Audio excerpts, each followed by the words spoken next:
Halo, selamat pagi teman-teman semua. Selamat pagi, mudah-mudahan semuanya dalam keadaan baik-baik saja.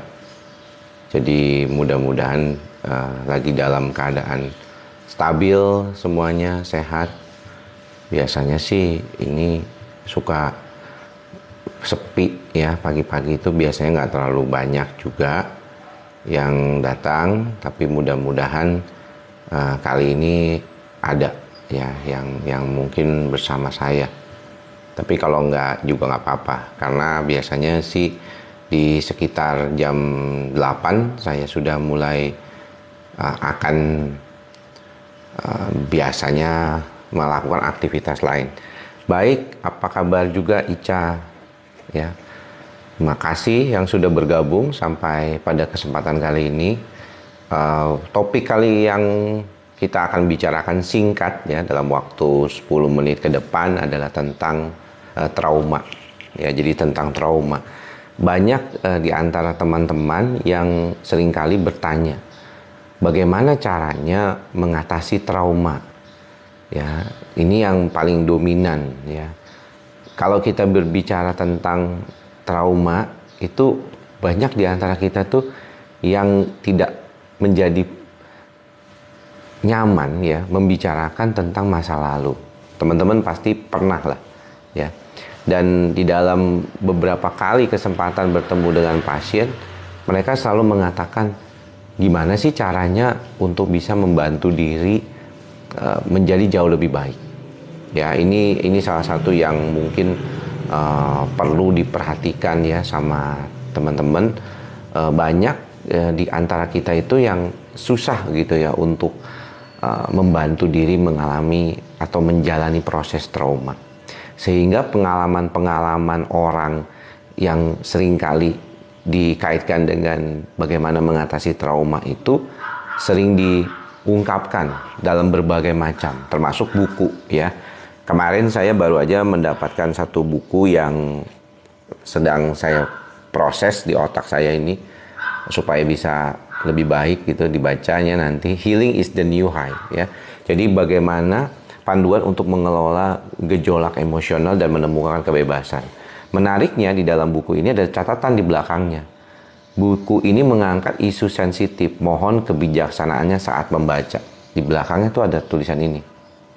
Ya, kalau teman-teman bisa baca tuh ya menarik nih.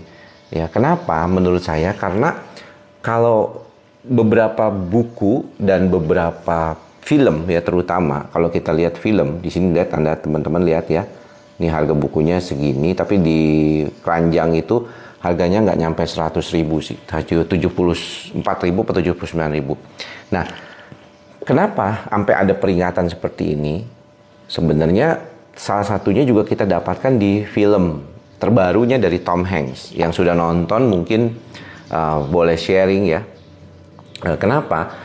Karena situasi yang berkaitan dengan kondisi bagaimana kita mengelola trauma masa lalu, kemudian bagaimana kita mendapatkan input-input masukan dari orang lain, itu seringkali menjadi salah satu masalah tuh ya, yang membuat ketika diceritakan ke orang lain tuh bisa menimbulkan dampak. Teman-teman juga demikian ya, kadang-kadang kalau misalnya ngedengerin cerita orang lain yang banyak mengalami masalah atau banyak traumatic events di masa lalunya, dia menjadi kesulitan. Jadi dia rasanya malah sesek gitu. Ini yang seringkali menjadi masalah juga buat sebagian orang. Sehingga kita perlu kebijaksanaan ya di dalam menanggapi atau mendengarkan kata-kata dari orang lain. Ya, ini yang penting nih, harus diperhatikan.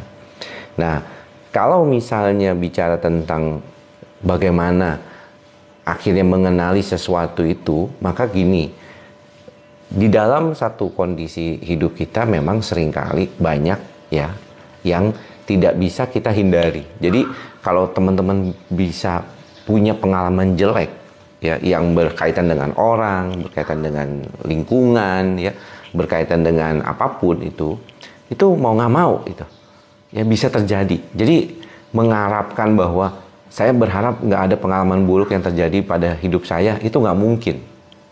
Ya, jadi teman-teman harus fokus dulu pada situasi, kondisi yang tadi. Sadar, makanya saya suka bilang tuh di berbagai video YouTube ya biasanya. Saya bilang bagaimana kita belajar untuk sadar. Karena nggak mungkin enggak. Nggak mungkin enggak. Pasti ada sesuatu yang bisa bikin kita bermasalah. Ya. Dan mau atau tidaknya pikiran itu menangkap itu sebagai mau trauma atau tidak, itu tergantung kita sendiri. Jadi kalau misalnya gampangnya nih ya, dikecewakan sama pasangan, dikecewakan sama orang lain lah, maka teman-teman bisa memilih, saya mau ya menerima kondisi itu apa adanya sebagai sesuatu yang mungkin dianggap ya udah deh mau nggak mau gitu ya, memang teman saya kebetulan lagi sedang tidak baik-baik saja gitu keadaannya, atau teman-teman mau membuat itu jadi dendam, jadi sesuatu yang traumatik di dalam pikiran kita. Ya, perlakuan teman yang kurang baik, yang dilakukan mereka itu nggak sesuai sama harapan kita, impian kita nggak sesuai, kok sama-sama tadinya mau bilang sesuatu jadi lebih baik, kok sekarang malah sibuk sendiri-sendiri gitu ya, itu sesuatu yang nggak sesuai kenyataan. Dan kalau kita bicara teori klasiknya saja dari Freud ya, Sigmund Freud bilang, sesuatu yang tidak sesuai harapan itulah yang akan menimbulkan kekecewaan dan mengarah kita pada depresi. Jadi di dalam berbagai macam seperti buku ini gitu ya, ini dua buku yang berbeda ada di dalam keranjang kuning ini. Ini tentang bagaimana proses seseorang itu memperbaiki traumatic events-nya atau trauma di dalam diri dia. Ya, sedangkan buku yang satu ini itu ketika seseorang ternyata mendapatkan sesuatu yang tidak sesuai dengan diri dia. Nah, apa yang dia mau lakukan ke depannya tentunya akan sedikit berbeda. Maka daripada itu, kalau kita berbicara tentang situasi kehidupan kita, mungkin nggak akan selalu sama sesuai apa yang kita mau. Dan saya kira itulah yang sering jadi problem. Kalau di pagi hari seperti ini, saya berusaha sekali, salah satu caranya untuk membantu saya lebih baik lagi, yaitu dengan masukin hal-hal positif, ya. Maka daripada itu, saya tadi tidak menjawab pertanyaan teman-teman yang mungkin sekiranya itu kita jadinya pagi-pagi udah ngomongin hal yang negatif. Ngomongin soal obat lah, ngomongin soal nggak sembuh lah. Tapi kita mau cari way out-nya. Ya, makanya kita bicarakan sesuatu untuk membantu diri kita. Karena ya, seringkali ya namanya juga dokter, kan ketemunya sama pasien-pasien yang banyak masalah. Ya, tentunya namanya juga banyak masalah. Seringkali yang kita sering fokuskan selalu adalah kita itu diagnosisnya ini, apa sih dok diagnosisnya, masalahnya apa sih, ini kan begini gitu. Selalu fokusnya sama gejalanya, sama yang jeleknya gitu. Ketika kita mulai membicarakan, yuk kita mau berubah nggak nih? Ayo kita mau membantu diri kita nggak nih? Mau pakai buku kek, mau pakai obat kek, mau pakai psikoterapi kek. Males, langsung bilang, aduh jangan deh dok, saya nggak mau makan obat, takut ketergantungan, misalnya satu. Atau saya males ya dok melakukannya itu karena nggak biasa gitu. Atau saya males lah baca buku, percuma, nggak ada yang baik gitu. Nah, hal-hal seperti itu yang menghambat proses. Jadi lupa gitu bahwa proses diagnosis itu cuman proses awal loh. Jadi aku tahu nih kalau aku ini mengalami depresi, aku tahu aku mengalami cemas, aku tahu mengalami GERD, mengalami apapun gejala penyakit kejiwaan. Tapi setelah itu udah gitu nggak ngapa-ngapain, ya salah lah itu. Gitu ya. Jadi kalau kita bicara tentang berprosesnya diri kita, maka kita perlu hati-hati dan kita perlu sadari. Ya, ini yang mungkin merupakan pentingnya. Karena nantinya kalau kita mau runut ke belakang, apa yang kita alami itu seringkali jadi problematik kita sendiri. Ya, seperti misalnya tadi, kalau misalnya Saya kalau baca buku ini, langsung pertanyaannya kan ada beberapa teman-teman tuh, "Dok, kalau saya baca buku ini, apakah buku ini akan langsung membuat saya jadi lebih sembuh?" Ya enggak lah. Ya, buku ini hanya mengajarkan orang lain nih, kebetulan caranya bisa begini, si Vex King ini melakukan dengan cara itu. Nah, belum tentu loh cara yang dilakukan sama dia itu cocok. Ya, seperti kemarin saya ngomongin soal saham, ya. Saya baru di bidang saham ini. Saya baru mulai investasi saham ini tahun ini gitu. Belajar. Itu juga ada prosesnya, ada salahnya, ada boncosnya kalau kita istilahnya. Jadi ada yang nggak bisa dialami.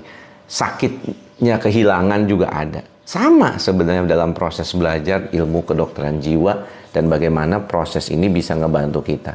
Segala sesuatu yang penting di dalam prosesnya adalah bagaimana kita nggak nyaman. Kemudian awalnya nggak nyaman, tapi kemudian akhirnya bisa. Nah, kalau teman-teman mau dapat informasi yang lengkap tentang berbagai macam masalah gangguan kejiwaan dari perspektif saya sebagai ahli kejiwaan, teman-teman bisa mampir di YouTube channel saya, Andri Psikosomatik.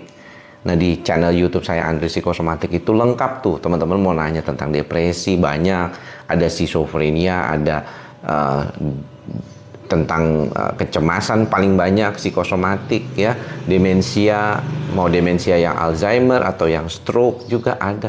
Jadi di sana informasinya sangat lengkap ya. Jadi ribuan kata kuncinya bisa langsung diketik aja, misalnya demensia Andri Psikosomatik, cemas Andri Psikosomatik, geliengan Andri Psikosomatik. Jadi kata Andri Psikosomatiknya diungkap ditulis ya kalau di search di YouTube channelnya. Jadi boleh ya Anda ataupun teman-teman tuh bisa membantu diri teman-teman lebih baik lagi. Nah, motivasi kita pagi ini sebelum kita akhiri karena sudah 8:05, kebetulan juga saya mau melakukan banyak hal. Yang paling penting buat kita tidak hanya sekedar tahu ya. Kita nggak sekedar misalnya mau baca buku ini. Oh, buku ini bagus loh dok, bisa membantu lebih baik. Betul. Tapi kalau misalnya kita nggak melakukan apapun untuk membantu diri kita, percuma. Teman-teman mau kerja, keluar dari rumah, tapi teman-teman nggak keluar-keluar, ya nggak mandi, nggak pakai alas kaki, ya mau sepatu, mau sandal, terserah, ya nggak bakalan bisa. Jadi mau nggak mau mesti harus belajar. Dan ini untuk saya ingatkan buat teman-teman yang suka mau cari-cari diagnosis. Sering banget cari-cari diagnosis, ya nggak penting tuh.